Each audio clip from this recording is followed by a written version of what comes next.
aikaa kaikille. Näyttää siltä, että päästään aloittelemaan.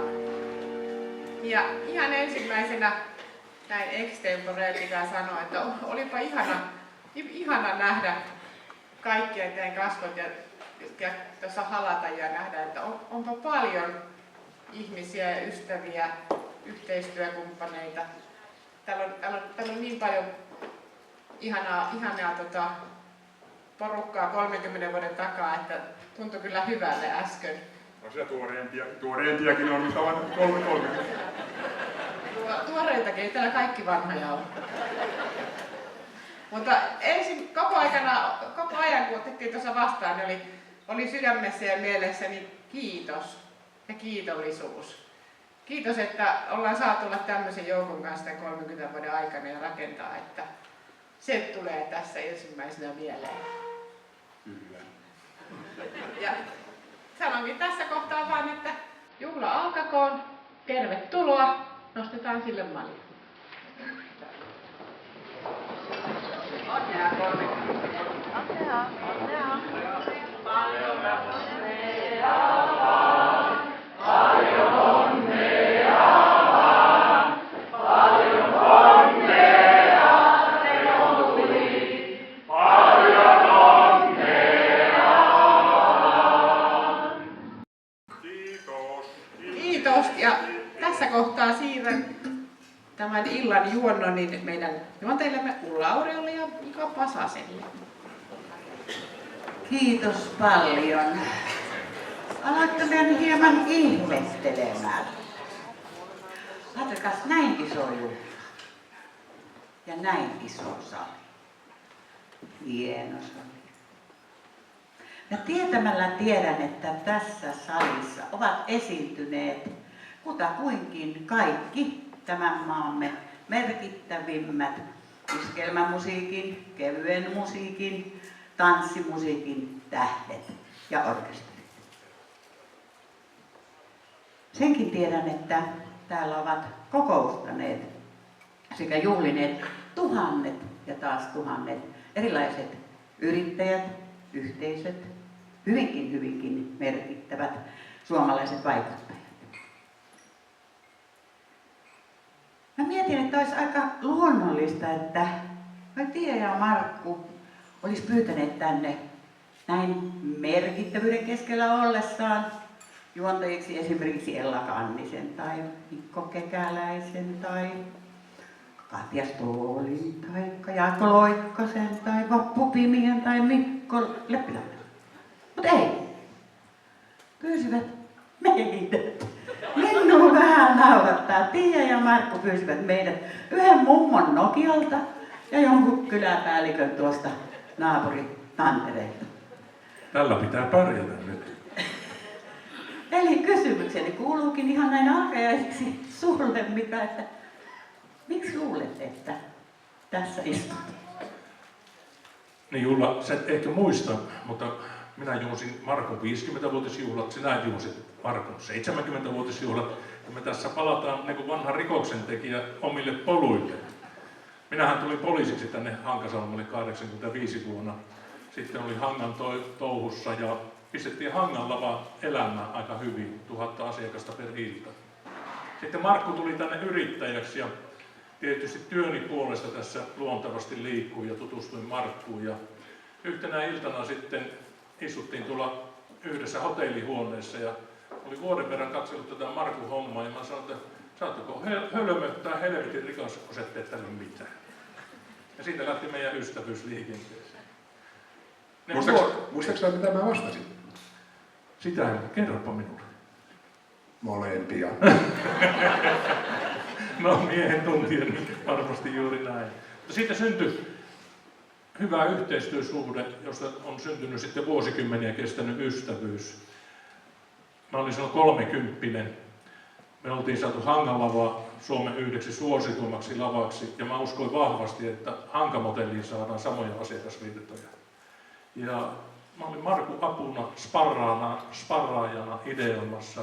Kehitettiin tätä tanssituotetta, kokoustuotetta, majoitusta niin, että tehtiin ensimmäinen remontti yhdessä suunnitellen ja aika monta vuotta yhdessä ja Tiia opiskeli vielä siinä vaiheessa. Mä itse asiassa oivalsin vasta toissa päivänä tai eilen, kun kotona mietin tätä 30 vuotta, että tässä tapahtui sellainen juoheva nivel Tiian kanssa, kun Tiia valmistui koulusta.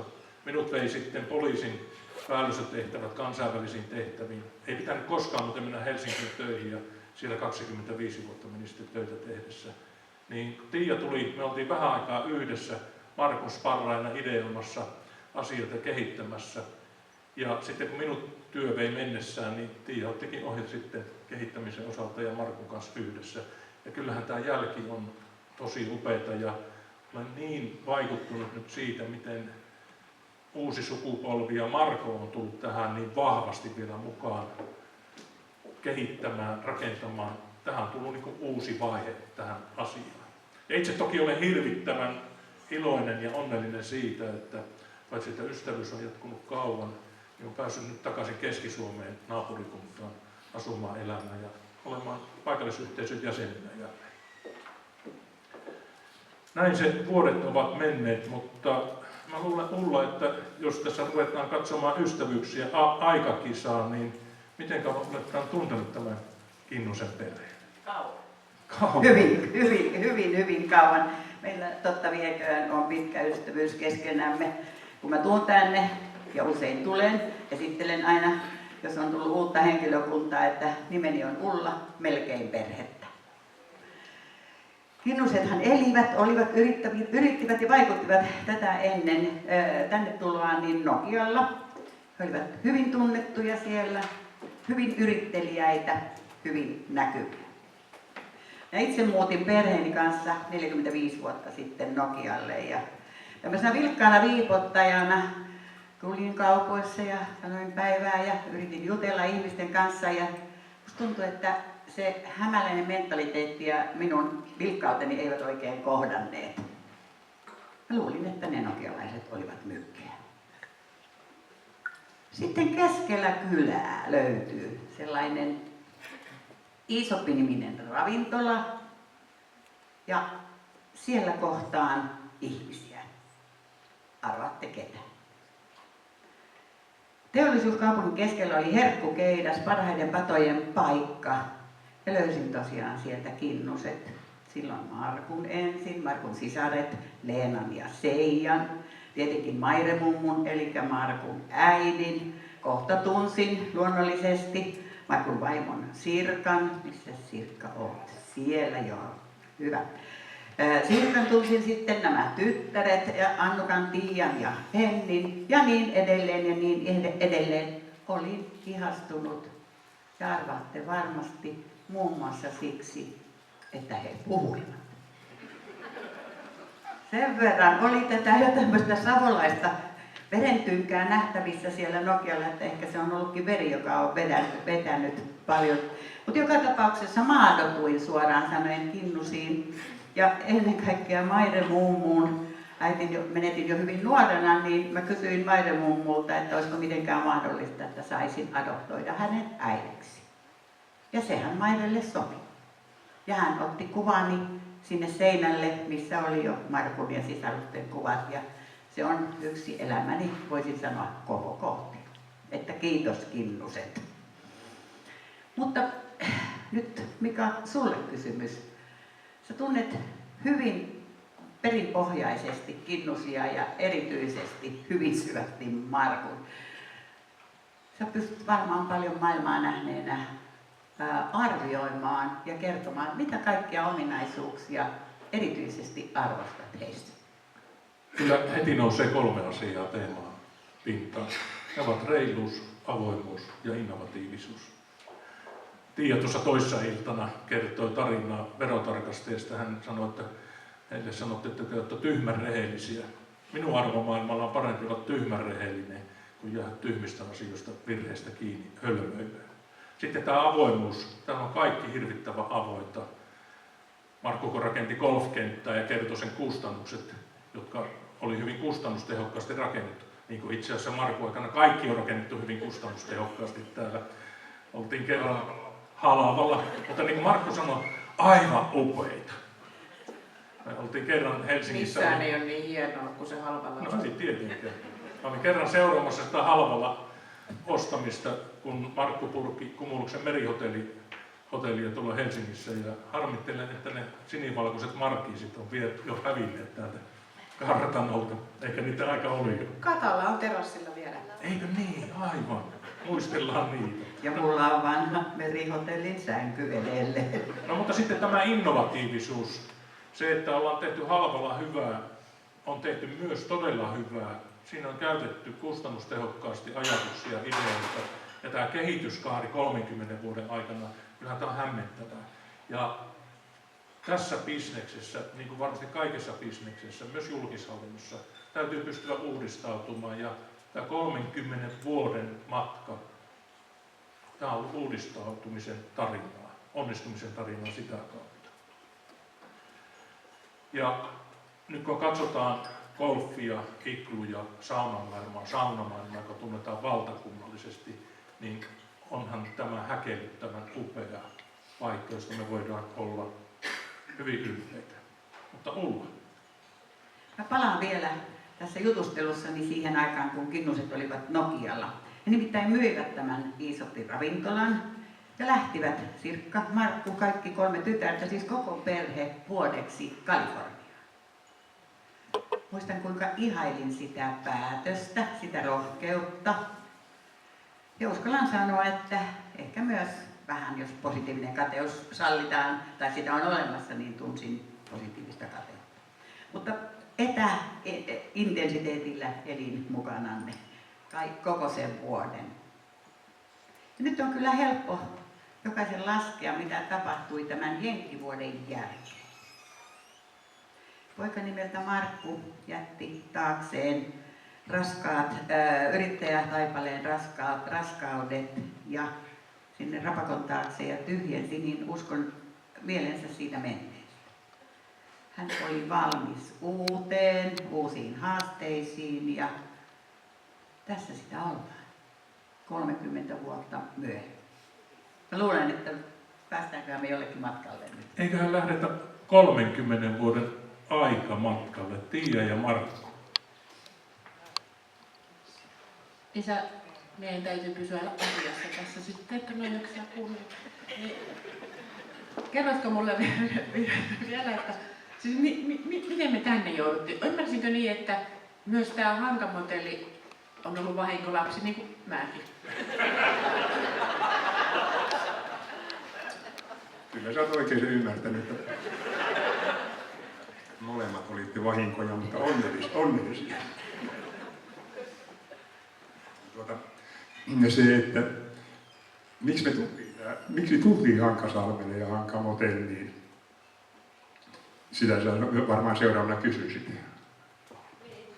Ja miksi me ollaan täällä. Ja tosiaan se oli 88 vuoden lopussa, kun mä myin ne Iisopin ja sen koko omaisuuden. Nokialla sain hyvin rahaa siitä ja muutettiin tosiaan Amerikkaan. Ja mä 5 vuotta kekkuloin, ei tehnyt yhtään mitään. Kuvittelin, että rahat riittää loppuun asti, mutta sitten 93 vuonna niin rupesin ajattelemaan, että ei ne riitä ja jotakin täytyy tehdä. Ikä oli kuitenkin alle 50 vielä silloin. Ja läksin hankkimaan tämmöisiä korppihotelleja. Ensimmäinen, joka jäi haaviin, niin oli Valkeakoskelta Sääksmäeltä 5 numero, 1 250 000. Ja sitten seuraavana tuli sitten Hankamotelli, 1 250 000. Mutta sitten oli tuolla Varkaudessa oli vielä Taipaleen kanavahotelli ja siinä oli mun tarjoukseni 1 400 000. Mutta yksi vaan piti ostaa, eikö niin? Yksi piti ostaa jo. Ja onneksi Taipaleen kanava, niin sen joku hölmempi osto. Mä muistan, että me ollaan Markon kanssa muutettu jo Valkeakoskelle 5 numerolla ja siellä touhuttiin ja sitten luultiin, että me muutetaan sinne. Ja sitten saatiin kuulla, että pitäisi lähteä käymään Hankasalmella. Joo, tilanne oli sellainen, että se Valkeakoski oli Nokiaa lähempänä, että se oli vajaa 50 kilometriä oli matkaa ja sen Valkeakosken sen olisi pystynyt hyvin hoitaa kotoa käsiin.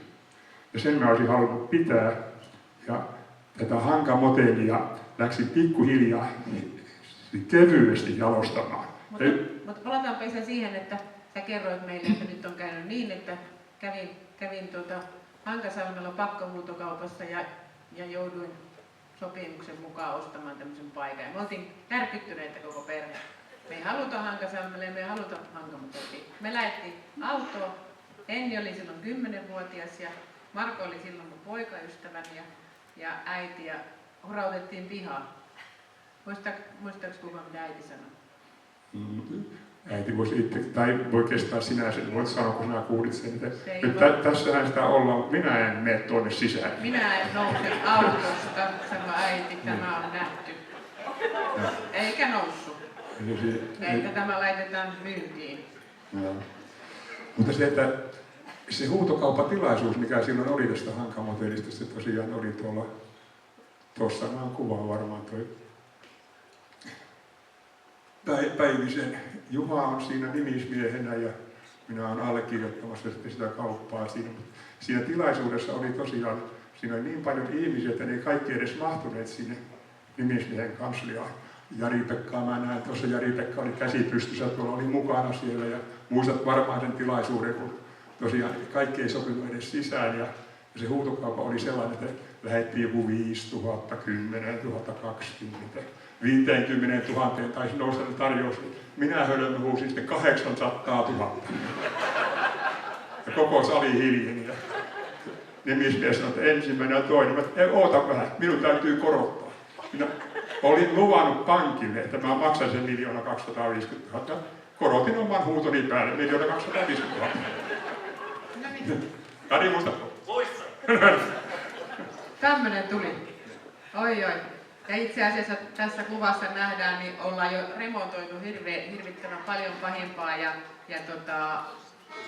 yritetty saada käyntiin sitä, mitä Hankamotellissa silloin oli. Eli tarina jatkui niin, että Hankamotelli meni myyntiin, mutta sitä ei kukaan ostanut ja piti laittaa myös 5 numeron myyntiin ja se ostettiin. Ja sitten tänne tuli. Mä opiskelin kauppatieteitä tuolla Tampereella ja kauhulla katsoin isää, että tännekö se nyt muutti Hankasalmelle ja sä pidit enemmän oikeastaan valoja päällä täällä, pistit viininlenkkiä ja pippurin mihdin tien varteen ja tanssin taikaa. Semmoinen sanonta on ollut silloin jo, että meno oli kuin Hankamotellissa. Me ei vieläkään tiedä tämmöisen hyvä vai paha asia. Mutta tämmöinen oli. Ja täällä se touhusit. Kyllä, niin kuin sä sanoit, pidi valoja vaan päällä. Kyllä mä koko ajan jotakin mietinkin. Ja oli sulla Aila ja Jukka Tuden? Oli. Silloin oli tosiaan Terttu ja Aila ja Jukka. Mutta siinä kävi niin, että sä sen 3 vuotta tässä mietiskelit, mitä tehdään ja oikeastaan voi sanoa, että 93-97 saakka, niin kuin Henni silloin, kun on 10-vuotiaana täällä sun 50-vuotisjuhlassa sanoi puheen, että isä täällä Hankamotellissa vaan kokkaa ja naisten tansseissa rokkaa, niin näin se meni silloin aikaan. No näin se teki.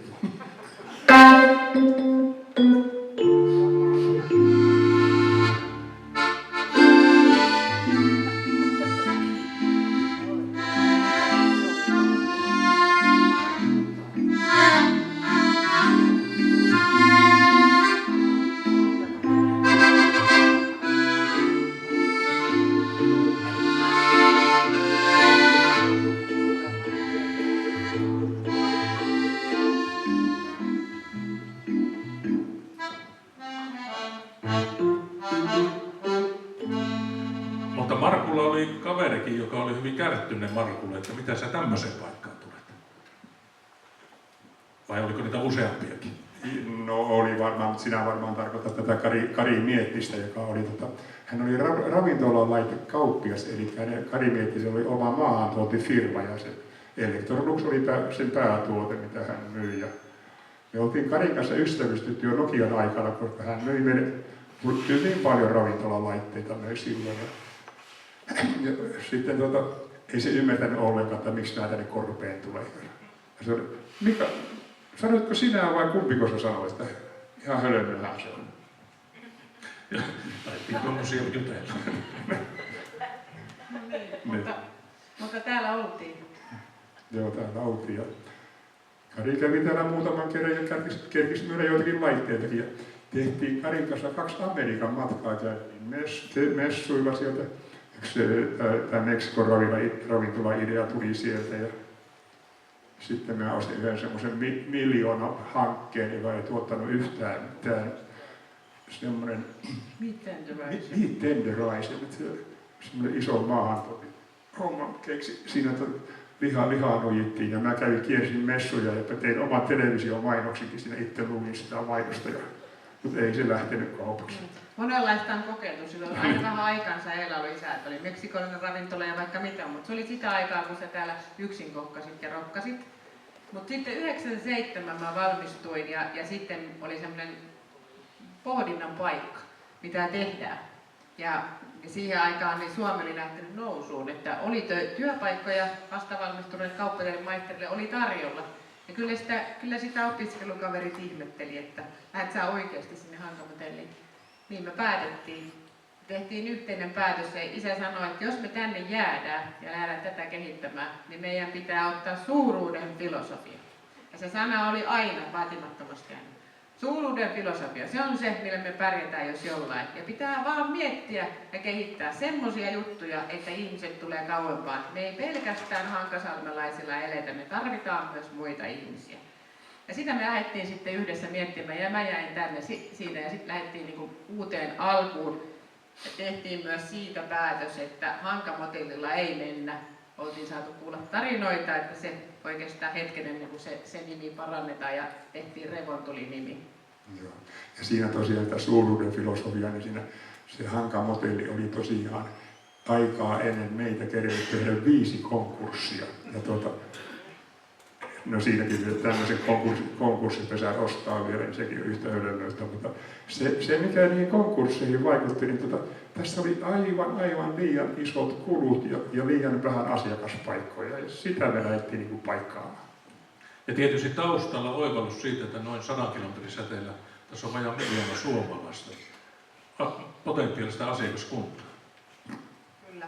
No, me lähdettiin toteuttaa suuruuden filosofia. Ensimmäisenä oli ne maankuulut tanssit. Täällä oli maankuulut naisten tanssit, tiistaisia ja muuta. Tehtiin ensimmäinen, oikeastaan toinen tanssisalilaajennus. 98 saatiin tämä sali, missä nyt ollaan ensimmäiseen malliinsa tehtyä. Ja päästiin tekemään remontteja, tehtiin lomamökkiä, rakennettiin tuonne monenlaista ja hotellihuoneita, saunaa ja muuta. Ja tässä vaiheessa sitten oli jo päästy jo vähän lehtien palstoillekin. Pikkusen siinä oli tuossa vieressä istuva sukulaisnaisen ansio, että Ulla toimittajana niin oli suhteita ja saatiin monta hienoa juttua ja saatiin sillä lailla vähän tietoisuuteen meidän paikkaa lisää. Mutta se suuruuden filosofia, se oli se, mikä aina ajoi. Ja sitten isä rupesi sanomaan mulle yksi päivä, että miksei me pistetä semmoista pilkkiä, missä saisi ikiomaksi mersun. Ja jos joku luulee, että sen mersun saa sieltä kaupasta, niin ei, kyllä se pitää maksaa ihan odoihin. Niin me maksettiin se mersu. Kyllä me on maksettu kaikki mersut. Niin. Ja sitten mehän ei osata pilkkiä, eikä keilata, eikä golfata, eikä tanssia, eikä mitään. Mutta ei osattu pilkkiäkään, mutta onneksi oli asiantuntijoita ja milloinka voisi pitää, että on parhaat säät ja kelit. Ja onneksi Arko Veijo on kova kalamies ja sanoi meille, että 8.4. Silloin on parhaat säät ja parhaat kelit. Ja 8.4. oli meidän ensimmäinen revontulipilkki. Siitä viikon päästä lähti muuten Veijo jäät.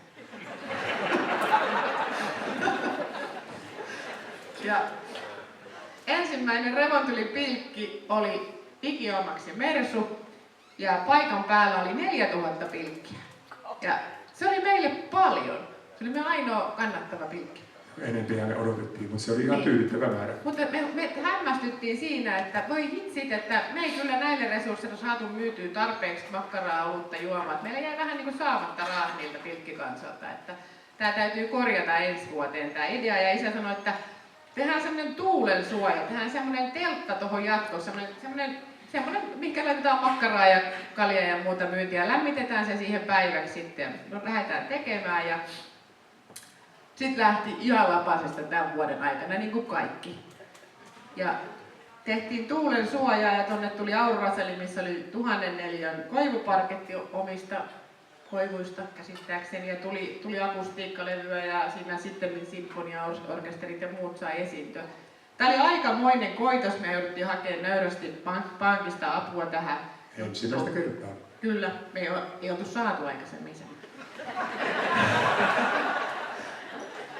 Tässä me saatiin ja nostettiin ne rahat. Ja Aimo oli siellä jossain. Ja tää oli niinku hurja koitos ja muistan, että sitä seuraavaan pilkkihän sitä tehtiin, niin se pilkki siellä taustalla oli kanssa laitettu isolle ja päätettiin, että nyt annetaan 2 mersua. Ja toisen mersun saa se, joka saa parhaan kalasaaliin, ja toisen mersun saa, että kun ostaa semmoisen lipun vaan sinne, niin se on arvota. Ja ostettiin C-sarjan mersu ja A-sarjan mersu viimeisen päälle ja perustettiin ryt ja kaikki ja haettiin arpajaisluvat ja ruvettiin niitä myymään. Ja sitten siinä kävi niin, että meille tuli ilmoitus, että se arpajaislupa ei onnistunut. En muista, enkä halua muistella enää miksi. Ja jouduttiin vetämään sitten se arpojen myynti pois ja siinä juteltiin sitten vaikka minkä tahojen kanssa, mitkä meidän vaihtoehdot on. Ja meidän vaihtoehdoksi jäi se, että voimme jakaa ilmaiseksi ne arvat täällä alueella ja sillä ei voidaan tää pitää ja sillä lailla lähtee mersu jollekin. Ja silloin oli sellainen pilkkitapahtuma, että me ei itse pysty laskemaan sitä väkimäärää, mutta poliisin arvio oli, että meillä oli 15 000 ihmistä täällä pilkissä. Ja se oli aika mega tapahtuma, mutta näitä tapahtumia oli paljon, mutta tämä on ollut siihen saakka mun elämäni kovin paikka, koska takki oli tyhjä ja rahat oli mennyt niihin 2 mersuun ja tuohon avajaisiin ja siellä oli ollut sisäilotulitukset ja kaiken maailman. Ja voin sanoa, että tämä oli ohi, isä. Ja silloin seuraavana maanantaina oli tapana istua tuossa lähipöydässä keittiössä noin ja lukee lehteä. Tai isä luki lehteä ja mä luin aina ylösalasin sitä toiselta puolelta, juotiin kahvia ja jutskattiin. Ja oli niin takki tyhjää, että ajattelin, että nyt tästä selvittiin hengissä, että ainakaan viikko ei tehdä mitään. Ja isä sanoi mulle, että mitä sä sanoit? Tuossa lukee, että se on 1 000 000 markan idea. Mä sanoin kyllä sille, että mulla on $1 000 000 idea. Mulla meni jo aamukahvi väärään henkeä. Sitten Tiia kysyi, tuleeko vai meneekö?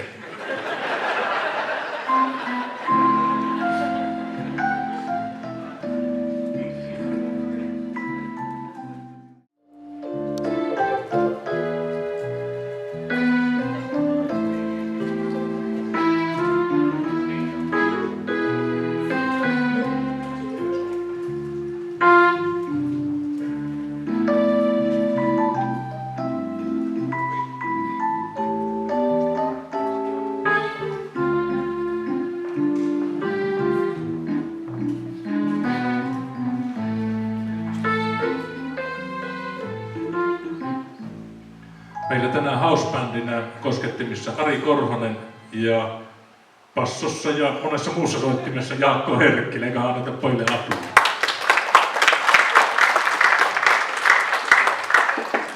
Se oli se, kun minä sanoin sen, että sen idean ja Tiia Lohka, mä vedin vähän nokkaan, niin enkä kertonut mikä mun idea on. Ensin. Niin.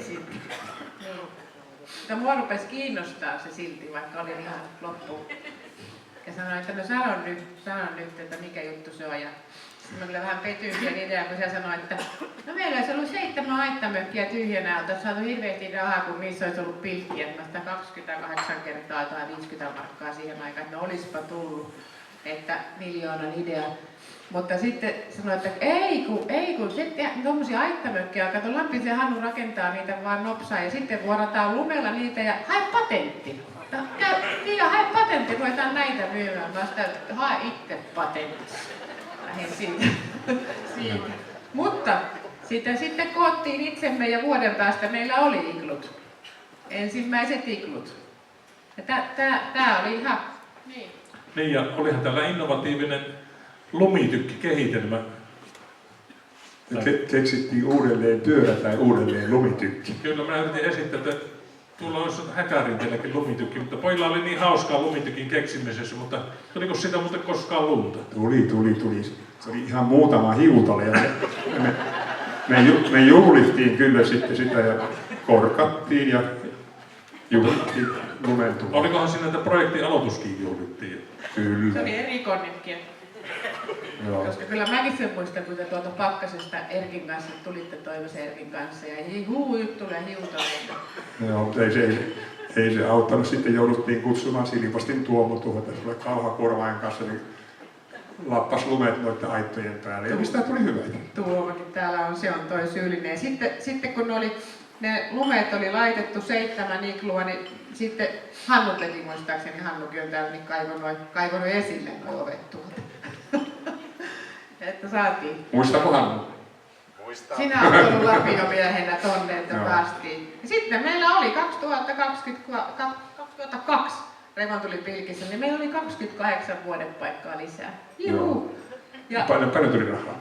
ilmeisesti tuli rahaa, en tiedä mitä tehdään näillä. Mutta siinä kävi källi meillä, oli pimeätä, unohdettiin numeroida ne.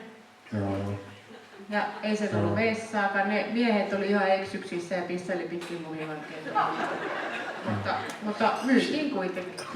Ihan oikeasti se oli ihan kamala juttu, kun unohdettiin laittaa numerot noihin ikkuihin. Mistä ne ihmiset osaavat löytää omaa ikkunsa? Ja ne tosiaan humalapäissä arhaili tuollaista.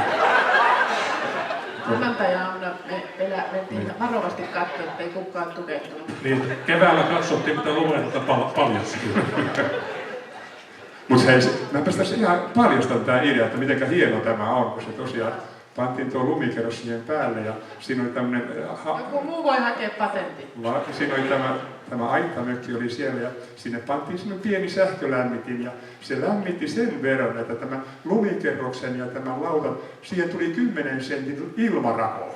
Se sulitti ja ne oli ihan vahingoittumattomina nuo aitat sitten keväällä, kun lumi suli. Ja no, se on hyvä patentti.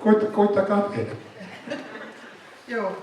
No, näistä ideoista sitten koko aika ollaan tehty ja oltu ja rakennettu monenlaista. Isä Mottoma jo lapsena oppinut, että jos jostain on tulossa jotain halvalla, niin sanoi, että kuule, kellään ei ole näin hienoa.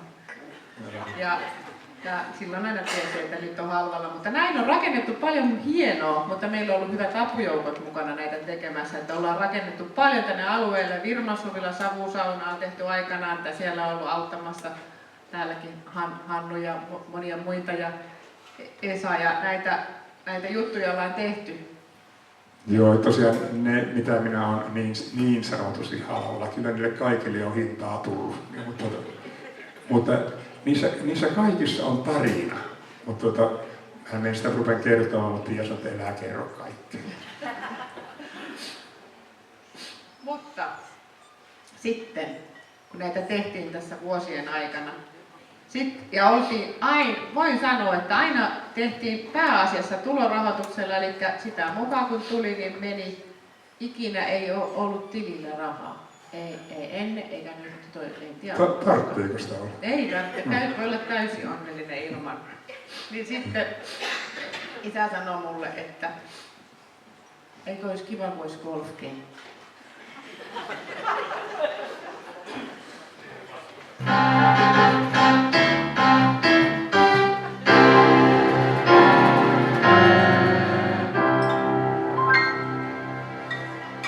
Muistatko sä, mitä mä sanoin sinulle? Ei. Mä sanoin, että isä, meillä ei ole yhtään rahaa. Ai. Sä sanoit, että kunnan maita saisi halvalla ja kaikkea. Ja mä sanoin, että mä tein nopean tutkimuksen, se oli markka-aikaan tehty tutkimus, se löytyi, että golfkenttä maksaa 1 000 000 markkaa väylä, eli 18 miljoonaa markkaa, euroksi 3 miljoonaa markkaa. Meillä ei ole yhtään rahaa. Että anteeksi, nyt on hieno idea, mutta nyt on mahdoton idea. Mutta isä sanoi, että ei sä ymmärrä, on mä maata ennenkin kääntänyt.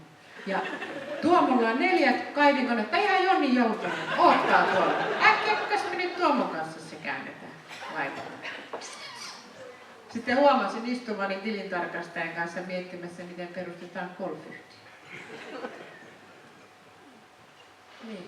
Joo, no siinä oli tosiaan monennäköisiä käänteitä ja semmoinen Mission Impossible se alun perin näytti olevan, mutta ihmeesti me saatiin se kasaan ja en rupea kertomaan, koska tarina on pitkä, että mitä kaikkia vaiheita siinä on tähän mennessä ollut, mutta se on ollut kuitenkin yksi meidän onnistuneimpia hankkeita ja tuo golfkentän ansiosta me ollaan hengissä tänä päivänä.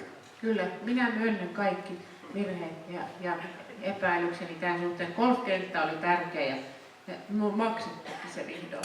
20 vuotta sitä meni. Henkilökohtaista pankkilainaa saatiin, kiitos Amille, niin se luotti meihin. Koska ei ollut yhtiö, mitä olisi voinut rahoittaa. Mutta myytiin omaisuutta, 5 lomamökkiä, huoltoasema, vaikka mitä, ja saatiin tilalle golfkenttä. Hyvä niin. Niin sanoi, että ei ollut yhtään rahaa, mutta onneksi mulla oli sitä omaisuutta jonkin verran. Niin, kyllä tästä on vaihdettu tätä ja nyt ostellaan mökkiä takaisin.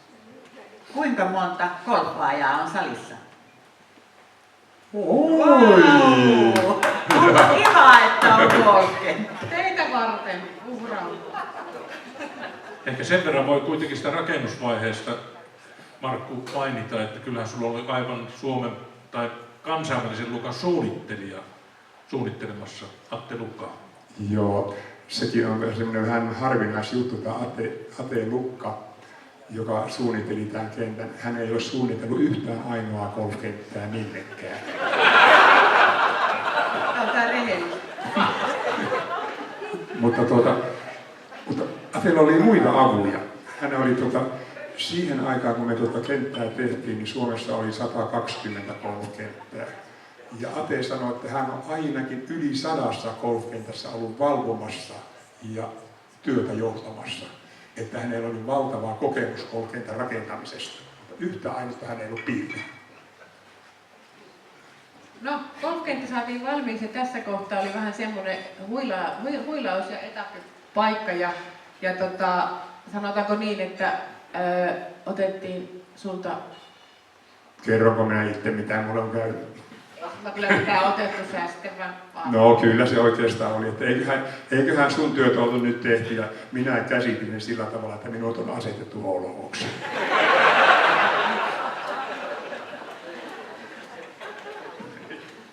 Sitten on tullut mun ideoita välillä. No justiinsa se, mutta pojasta polvi paranee vaan kun se tytöstä. Eli ei yhtä hulluja ne on sunkin temputella. Joo, sitten lähdettiin kehittää, tehtiin keilarata. Tämä kuva, mä en voi, tässä puheessa jäänyt nyt mainitsematta, ne on koko ajan mielessä, mä en voi korostaa tarpeeksi tätä meidän henkilökuntaa ja porukkaa kaikkea tässä matkan varrella, ketä on ollut. Mutta tämä kuva kertoo nyt paljon taas tästä tilanteesta, että meille rakennetaan tässä keilaratoja, siellä on koneistusta, mitä laitetaan ja putsauskonetta. Ja tähän on perehtymässä ja tutustumassa totta kai meidän kokit ja tarjoilijat ja myynti ja kaikki. Pitäähän sen tietää, miten tänne rakennetaan. Tätä innostusta ja mukanaoloa, niin siitä ei voi olla onnellisempi ja iloisempi, millä porukalla ollaan saatu tätä tehdä. Mun mielestä nämä kuvat oli hyvä esimerkki siitä. Ja Keilarata valmistui ja Remon tuli Bowling Banneri 2014 ja nyt me ollaan jo siinä ajassa tässä meidän tarinassamme, että nämä on täällä nähtävillä ja alkaa olla tässä muodossa. Ja paljon on tehty, että nyt tehtiin viimeisimpänä tosiaan näitä tanssisalilaajennuksia ja Keilarataa. Sitten tuli rantaan lasi-iglut ja Laguna Beachia ja vaikka mitä, että ollaan tehty paljon ja täytyy sanoa, että hirveästi ollaan saatu aikaiseksi ja ollaan tästä ylpeitä, mutta me ei ole kyllä tosiaankaan tätä kaksin tehty. Ei olla. Ja en tiedä, onko kellään muulla ollut sellaista onnea matkassa kuin meillä on ollut. Ja me ollaan saatu Dream Teami 30 vuotta sitten meille tänne mukaan. Ja tässä on se syy, miksi me ollaan tässä nyt ja tällä porukalla. Meillä on tälläkin hetkellä ihanaa porukkaa yhtään väheksymättä sitä, mutta tämä joukko, mikä tässä näkyy kuvissakin, ne on ollut pitkän matkaa. Aila ja Jukka, sen koko 30 vuotta jollain tavalla tässä. Tarja on meidän tämmöinen keltanokka 23 vuotta perehdytysvaiheessa vielä täällä yhdistä. Ja sitten tuolla omassa kuvassonsa Esa, Häkkisen Esa.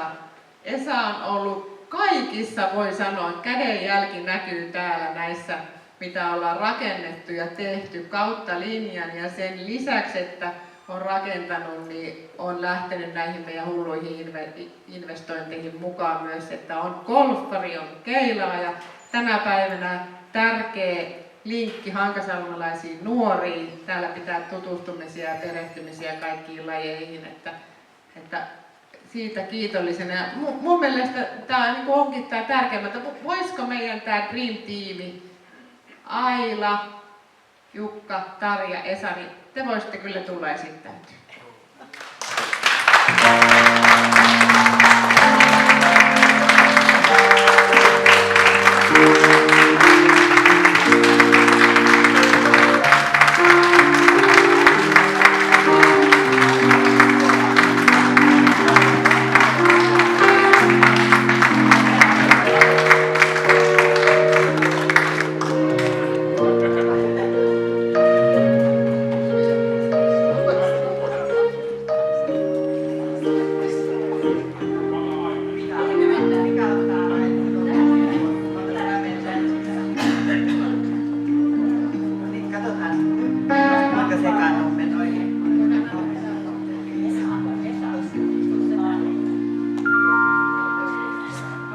Aila, minä tulin 85 Hankasalmelle.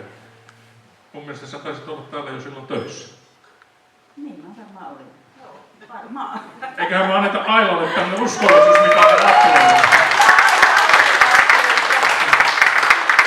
Miten sä Aila oot jaksanut uskoa Hankamotelliin ja Revontuleen kaikkina näinä vuosikymmeninä ja vuosina? En mä aina uskonutkaan. No se on rehellistä. Tietysti sä näit ne konkurssihetketkin myös. Mutta nyt jos katsotaan, sä olet täällä golfaajana, keilaajana, mutta mikä tässä koko matkassa naurattaa? Mikä nousee mieleen? No en mä tiedä. Ehkä se naurattaa tää meidän jengi ja tää meidän iloisuus ja tää yhteen hiileen puhaltaminen ja toistemme kunnioittaminen. Tärkeää asia. Miten nyt olet siirtynyt jo uuteen elämänvaiheeseen, niin jos noista työvuosista niin on joku huippuhetki, niin tuleeko joku erityinen hetki mieleen? No kyllä mä jotenkin muistan sen, kun tämä Revontulisali avattiin, että musta tuntui, että siitä niin kuin lähti se nousu ja se, että rupesin itsekin uskomaan, että kyllä tästä hyvää tulee. Vai oliko se aina se, kun se akvario räjähti sun selän takana baarissa? Mikä se oli se karpin nimi? Se oli se ei ole tää Mykkäsen karppi, mutta se oli tää Poikolainen. No poikalaisen muistolle. Kerro mitä tapahtui siis akvaariolla. No ei, mä olin tuolla Yläpaarissa töissä niin kuin aina tanssi-iltuna, tein siellä sitä iltavuoroa ja 1-2 asiakkaat, että hei Aila, hei varo. Joka oli se, kuinka monta tuhatta litraa siinä oli vettä, niin se räjähti sieltä mun selkäni takana. Niin se Poikolainen hyökkäsi mun kimppuun. Olisiko se ollut lihalaatikkoon ja se ei menehtynyt vielä silloin. Olisiko se ollut revontulikaste? Aila voitti sen kisan 1-0. Mutta sitten Jukka. Jukka on myös pitkään ollut Revontulissa 30 vuotta ja Jukka on minun poikien eno. Siitäkin tunnetaan tietysti Jukan kanssa oikein hyvin. Mutta Jukka, mitkä on ne päätekijät, joiden avulla sinun mielestä täällä Korvessa on selvitetty ja menestytty? No, minun mielestä se on se, että on olla uskallettu tehdä päätöksiä ja kuunneltu herkällä korvalla sitä, että mitä ympärillä tapahtuu. Kuitenkin kaiken keskellä semmoinen inhimillinen ote tuohon tekemiseen ja ihmisten kuuleminen. Ja erityisesti Tiia on tehnyt siltä osin mun eka kerran vaikutuksen. Me oltiin Tialle kerätty pikkujouluaikaan joululahjaa rahaa, jonka sitten Tiia päätti lahjoittaa yhden työntekijän perheelle. Heillä oli ollut hyvin surullinen tragedia. Tiia päätti, että hän haluaa, että tämän työntekijän lasten lapsille tulee joulu. Ja se oli osoitus sellaista sydämen sivistyksestä, missä sitten halusin, että tämä porukka on hyvä. Näiden ihmisten kanssa mä haluan olla tekemisissä ja pitää ne lähellä. Annetaan.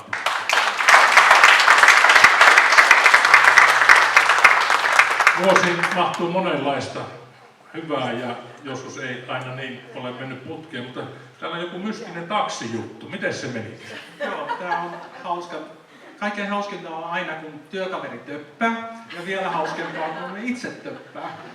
Ja Ailan kanssa me ollaan kunnostauduttu aika monta kertaa.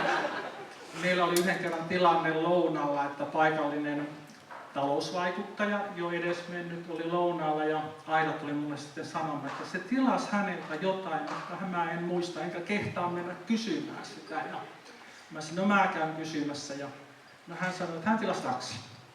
Okei, että siinä meni pieni hetki, meni sitten asiakkaan luo sanoi, taksi, joo, että teidän tilaamanne auto tuli.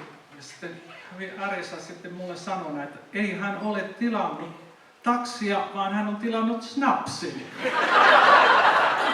Sitä saa mitä tilaa, vaikka ei pyydäkään. Me saatiin asia sitten korjattua Ailan kanssa. Ja naurettiin tietysti omalle töppäykselle, mutta vietiin asiakkaalle tämä snapsi ja siinä totesin hänelle, että pahoittelut, että me halutaan tarjota tämä juoma, että koska meistä toinen ei muista mitään ja toinen ei kuule mitään.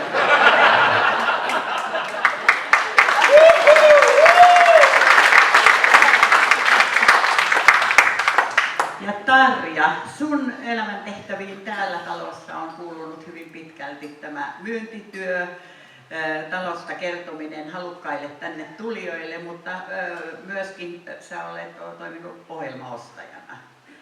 Eiks niin, jossakin vaiheessa? Ihan ensimmäisiä tehtäviä oli, että sain noin vihkot eteen, että nyt pitää päivämäärä täyttää hyvällä ohjelmalla. Ja mä olin aikaisemmin ollut ohjelmatoimistossa myyjänä, niin nyt mä olin sitten ostaja. Rooli vaihtui. No, aloitetaanpa tämä pieni haastatteluhetki sillä, kun jotenkin jouduit kouluttamaan toimitusjohtajaa näissä myyntitehtävissä, tai mitenkä se nyt menikään? No joo, ei siinä kaikenlaista on sattunut vuosien varrella tässä, ja kun tämä systeemi menee niin, että on ohjelmatoimistoja, jotka soittelevat ja myyvät näitä ohjelmia sitten, ja kaikki on tietysti semmoisia artisteja, että kun otat sen, niin tupa on täynnä. Näin aina sanoo kaikki ne myyjät sitten. Mutta sitten tietysti kaikki tuntee tällaiset veljekset, jotka kovasti täyttävät lavoja kuin Matti ja Teppo. Ja kovin suosittuja ovat, mutta aina tietysti niin kuin kaikkien artistien kohdalla on vähän alamäkeä ja ylämäkeä. Ja yksi päivä Tiia pyyhältää mun toimistoon ja sanoo, että kukas sitä Mattia ja Teppoa nykyään myy, kun artistit aina vähän vaihteli niitä toimistoja. Ja sitten mä hetken miettimästä, se on Matti itse. Ja sitten Tiia meni vähän vaikean näköiseksi ja Matti oli soittanut Tiialle ja sanoi, että ottakaa keikalle. Ja Tiia oli sanonut kyllä kaikilla kunnioituksella, mutta kuitenkin, että ei ne kyllä enää vedä. Ne on ihan menneen talven lumia. Sanoin, että ai jaa, menit sitten noin sanomaan, mutta näin, että sitten minun ohjelmahankinta siirtyy aika paljon muulle. No Tarja, joka tapauksessa olen aikaisemminkin sun kanssa keskustellut tästä aiheesta, että mistä asiakkaat kiittävät, ja muistelen, että aika monesta. Mikä on se, kun on erilaisille yhteisöille ja tulijoille, pienimmille ja suuremmille ryhmille myyty Hankasalmelle lomalle tuloa tai kokousta pitämään, mikä on se kiitos, se suurin kiitos, mitä saat ja saat? No kyllä on eniten jäänyt mieleen semmoiset, kun sanotaan nyt vaikka hääparion Pekkan kanssa ollaan yhteydessä 1,5–2 vuotta, että se juhla olisi sitten täydellinen ja kaikki menisi niin kuin pitää. Minä vakuutan, että me hoidamme, älkää morssia, menettäkö hermojanne siinä. Niin sitten kun kaikki menee hyvin ja ne tulee kiittämään, niin musta se on aivan hirveän hienoa. Sukujuhlat, syntymäpäivät. Sitten isommat kokoukset, tällaiset näin, että niistä periaatteessa tulee melkein ystäviä, kun niin paljon hoidetaan niitä asioita sitten niiden kanssa. Että mä en pysty nostamaan mitään yksittäistä asiaa, mutta tämä on niin se kiitos, millä sitten jaksaa. Minä olen kuullut, että sinua kiitetään myös paljon. Kiitetään mekin. Ja Esa, musta tuntuu, että sä oot kohta ollut tällä tontilla ennen kuin Kinnuset. No, Markun kanssa alkoi yhteistyö 93 tuolla Rantasalmella ja muutaman laata-asennuksella. Ja muutama laatta on tullut vissiin asetettu. Muutama on, ja sitten tämä yllättävyys ja kuuluvuus on varmaan meidän. Aina kun tulee ovesta, niin on jotain uutta tarjolla ja mitään uskomattomia haasteita. Ja muun muassa silloin kun keilahallia ruvettiin rakentaa, niin tuli tuolta ulko-ovesta sisälle ja oli toi Matti, mikä se Matti Salmi. mutta kumminkin Brunsvikin mies oli siinä aloittelemassa hommaa. Ja astun sisään, niin Markku huuti sitä, jaha, nyt tuli semmonen mies, että ei kun tonne. Siinä mä joku asetaan keilakoneet ja kaikki muut Iian kanssa on kiipeilty tuolla jossain remontissa, kun oli toi televisionäyttö tuolla pimeänä, tuossa Kivipaari, mikä joskus tein tonne, niin pintiin ja kiinni ja se yritti saada kaapelita sieltä. Kutsuvieraat oli niin kuin nytkin paikalla siinä. Aina on onnistuttu pieniä haasteita, mutta se yllättävyys on ja hulluus on kyllä ihan se tärkeä, mitä mä tässä näen. Mistä eniten olet ylpeä tekemisestä sitä? No tää oli viimeistään 8. luokka. Miten niin kuin loistavia nuoria Hankasalmella on. Tulee reippaasti luokse päivää, mitä sulle kuuluu. Ei minkäänlaista pahoinvointia, todella aktiivisia. Mä oon 18 vuotta vetänyt näitä sekä Quatron-kisaa, mikä joskus kehittelin. Ja sitten Vapaaehtoistyö. Niin, vapaaehtoistyö. Tuo 8-luokkalaisia. Tänne pelaamaan koulussa. On täällä hyviä semmoisia kumppaneita. Leinosen Veijo, mikä on meidän seuran kapteeni, Suurosen Henri.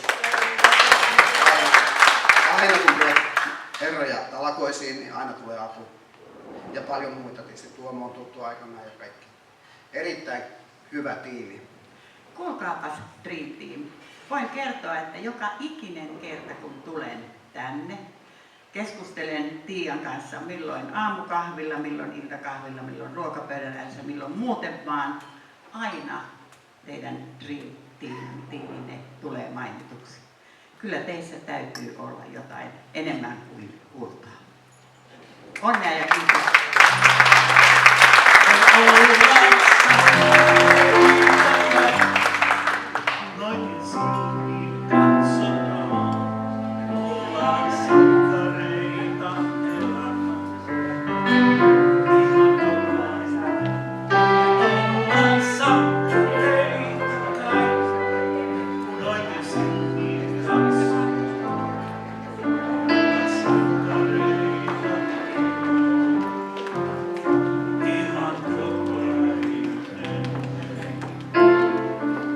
Sankareita kaikki. Ihan jokainen. Joo, koska ei voida koko iltaa täällä teitä istuttaa, niin täytyy vielä erikseen sanoa, että täällä joukossa istuu monta. Te tunnette sen kyllä itse ja tiedätte meille erittäin tärkeitä ihmistä, joka on ollut mukana näissä tarinoissa ja tekemässä. Ja kiitos, että olette täällä ja olette ollut meidän tukena. Ja nyt vielä pyytäisin nousemaan tätä todellista tukijoukkoa. Kyllä tiedän, että Markku ei olisi Markku ilman Sirkkaa. Sirkka, Markun puoliso, ansaitset kyllä aplodit koko elämän työstä. Täällä on myös Annukka, sisaruspalvesta ja Henni. Eli Tiian sisaria, Markun ja Sirkan tyttäriä. Ja sitten täällä on Marko, nousetko ylös? Sä saat oikein moninkertaiset aplodit nyt, sillä Marko on se, joka todella pesee kuin ikkunat kirkkaiksi, niin koko Hankasalmen revontuli-resortti, eikö näin ole? Siinä työparina Taneli kanssa viimeiset kädenjäljet. Taneli, loistavaa. Marko ja Taneli.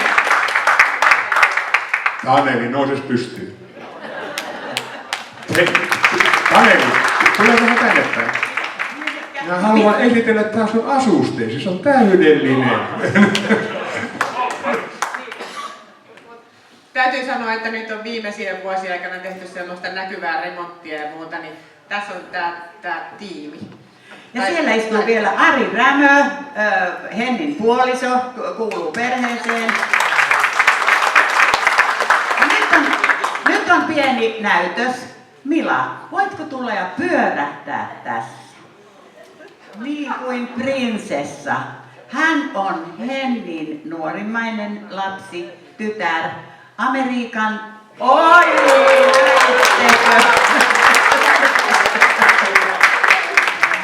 Ja täällä on sitten Tiian ja Markon lapset, Vilma, Luukas, Lenni. Nouskaa ylös. Ja Hennin ja Arin pojat ovat tainneet mennä jo pelaamaan jotain kivaa pientä peliä. Kiitämme tähän saakka teitä kärsivällisyydestä. Ohjelma ei toivottavasti ole ollut kovin pitkästyttävä. Nyökätkää päätä, että oli siis ihan kiva. Eiks niin? Nyt on herkkujen äärelle siirtymisen aika. Ja yllätys, yllätys, täällä ei syödä niin kuin 2023. Eihän 2023 pahemmin ole cocktailtilaisuuksiakaan. Mutta täällä syödään niin kuin vähän entisvanhaan cocktailtilaisuuksissa. Ja täällä juodaan poolia. Poolia tai vettä, niitä molempia on saatavissa tuolta herkkupöydästä, joka toivottavasti yllättää teidät hieman positiivisesti. Ja se on tuolta takana. Toinen ja toinen on toisessa salissa. Okei. Eli näillä mennään, lähdetään herkuttelemaan, nautitaan toinen toisistamme. Ottakaa kiitoksella vastaan meidän ilomme siitä, että olette täällä. Ja vielä yksi info, että jos toi booli ei maita eikä vesimaita, niin sitten omalla kustannuksella voi käydä baarista ostelemassa jotakin. Iloista iltaa!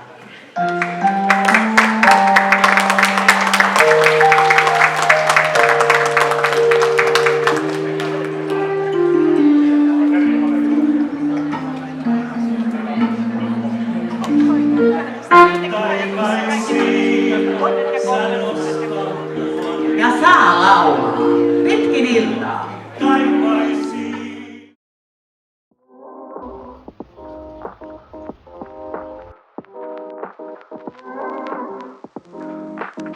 Thank you.